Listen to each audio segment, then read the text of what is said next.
Staying hydrated is important for optimal sports performance. And for decades, we've had that area covered by sports drinks. But are sports drinks really performance enhancing?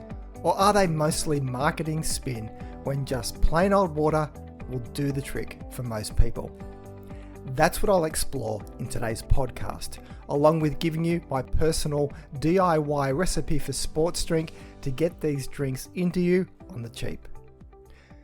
The term sports drink generally refers to drinks that contain carbohydrates and electrolytes in specific concentrations.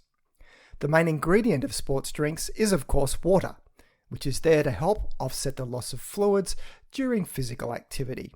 But plain old tap water can do this too.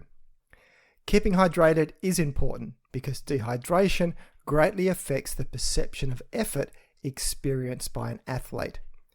Dehydration also impairs mental function and may interfere with fine motor control and concentration, as well as impairing gastrointestinal function.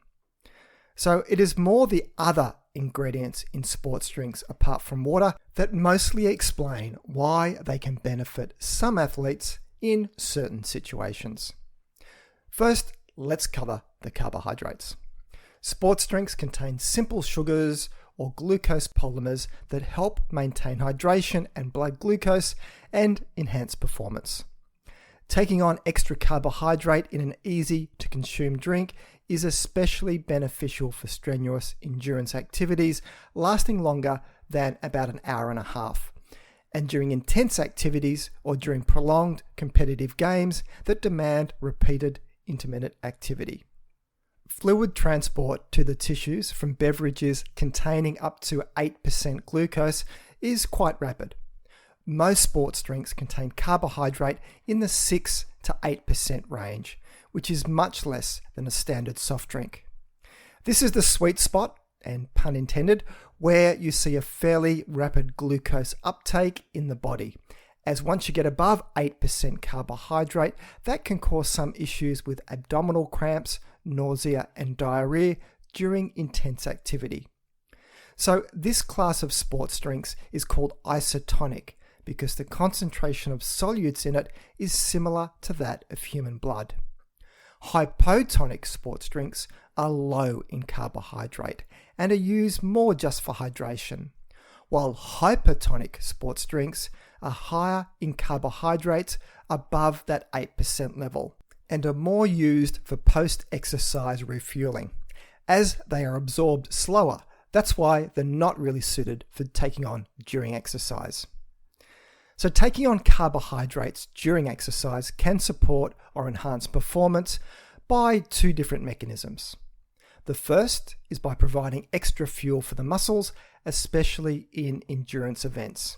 And the second mechanism is by a mouth sensing benefit to the brain and central nervous system. Just swilling carbohydrates in the mouth for 5 to 10 seconds is enough to stimulate reward centers in the brain to make the athlete feel better and reduce the perception of effort and enhance pacing strategies. This mouth sensing performance enhancing effect of carbohydrate comes into play in shorter events of about 45 to 75 minutes in duration.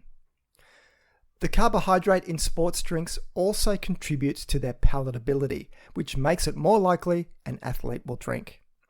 For athletes who prefer the flavors of sports drinks over water, it may be worth paying for the good taste to replace lost fluids.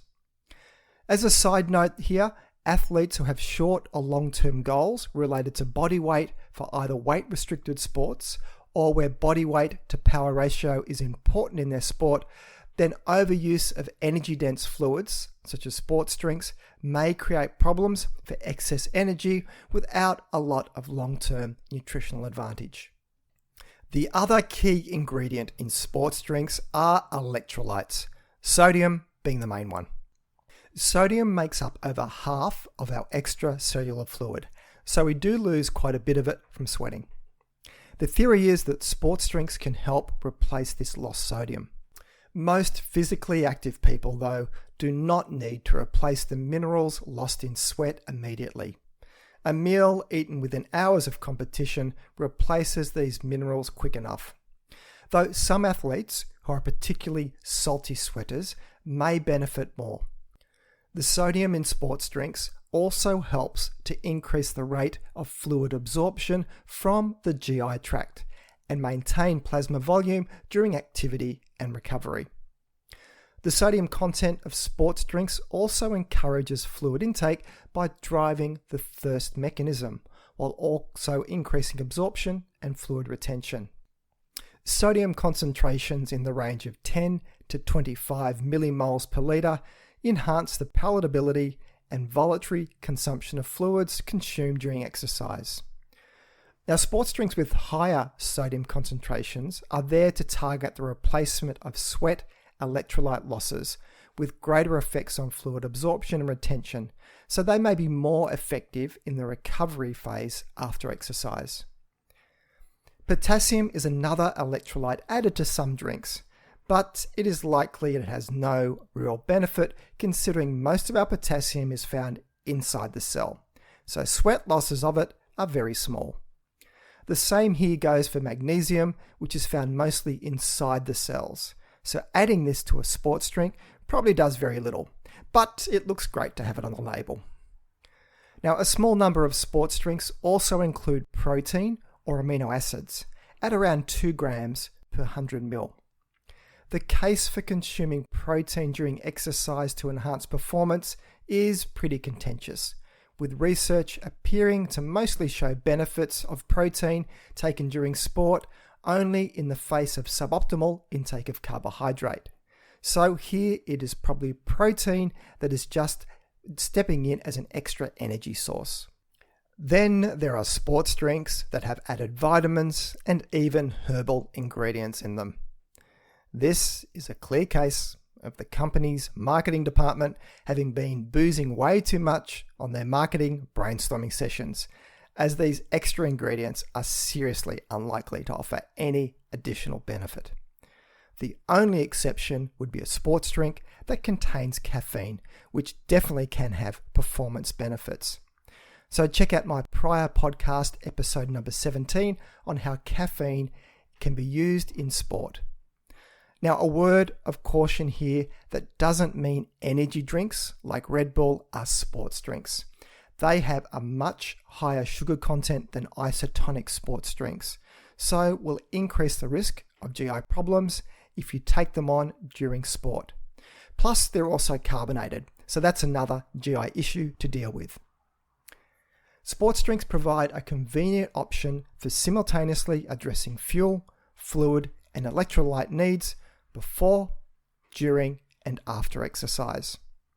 Before exercise, they keep the fluid and carbohydrate stores topped up. During exercise, they promote hydration and fueling, which is important in events over 90 minutes, and they also can reduce the perception of effort in short duration events. And post-exercise, they can contribute to refueling goals. But here, other foods and sports products should be considered to provide a more nutrient-dense approach to total recovery needs.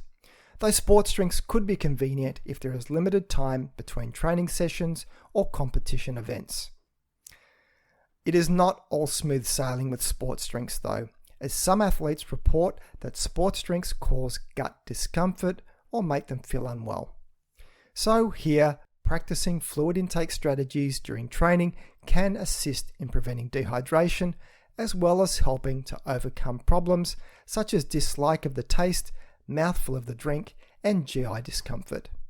The use of sports drinks with multiple transportable carbohydrates, typically a mixture of glucose and fructose, may assist helping in maximizing gastrointestinal comfort. But word of warning, if you have FODMAP tolerance issues, then these sorts of drinks will likely not be kind to your gut. And there's a really great fact sheet on sports drinks put together by the Australian Institute of Sport Nutrition team, which I'll link to in the show notes, which will give you all of the research and background, as well as using these sports drinks in your sport. As an aside from talking about sports drinks and their effect on hydration, you will often hear that coffee and other caffeine-containing drinks will make you dehydrated. But how much truth is there to this claim? There is a small kernel of truth to these claims that caffeine can act as a diuretic, but the key here is the amount that you have to have. Early research studies did find that caffeine causes water loss, but the amount of caffeine required is over 500 milligrams. That's equal to 5 or 6 cups of coffee or even greater number cups of tea. Just as one example of the research into caffeine and hydration, 50 regular coffee drinkers had a range of tests to measure their hydration over 3 days. The hydration tests were repeated after they swapped their coffee for water for 3 days, and their food, fluid, and exercise habits stayed constant. And after all that drinking and testing, the research team found no difference between the effect of caffeine or plain water on any measure of hydration. The participants, though, were all regular coffee drinkers, so the results may have been different in people who consume little caffeine and very occasionally. But if someone drinks coffee rarely, then any effect on hydration will be fleeting. With a lot of interest in how different drinks can affect fluid balance, scientists have developed a beverage hydration index. The index ranks fluids by the balance between how much the body retains or loses fluid when compared against water over 4 hours. Using the beverage hydration index, there is little to separate coffee and plain water. And the same goes for cola, diet cola, tea, iced tea, orange juice, and even sports drinks. They all can keep a person hydrated just as well as water. And I'll link to this research on the hydration index study in the show notes. And finally, as promised, if you're looking at doing sports drinks on the cheap, here's a homemade recipe that you can use. To about 80 to 100 mils of your favorite concentrated non-diet version of fruit cordial syrup flavor, which is about 80% sugar undiluted, though check the label, add a 1/4 teaspoon of salt and make up to 1 litre. Job done. That 1/4 teaspoon of salt is about 1.5 grams of salt, which equates to 600 milligrams of sodium, so will give you a final sodium concentration in the drink of about 25 millimoles per litre. You can play around with the cordial flavour you use, the amount of salt you add, until you come up with your perfect mix. If it has the same salty sweet taste, like a Gatorade or a Powerade, then you'll know you're on the mark. So that's it for today's show. You can find the show notes either in the app you're listening to this podcast on, if it supports it, or else head over to my webpage at thinkingnutrition.com.au and click on the podcast section to find this episode to read the show notes. If you find this podcast of value, then please consider sharing it with your friends and colleagues, or maybe even leave a review. This all helps increase the ranking and reach of the podcast, which means a big win. Credible, evidence-based nutrition messages while helping to delete out the crazy and making the world a slightly less confusing place. I'm Tim Crow, and you've been listening to Thinking Nutrition.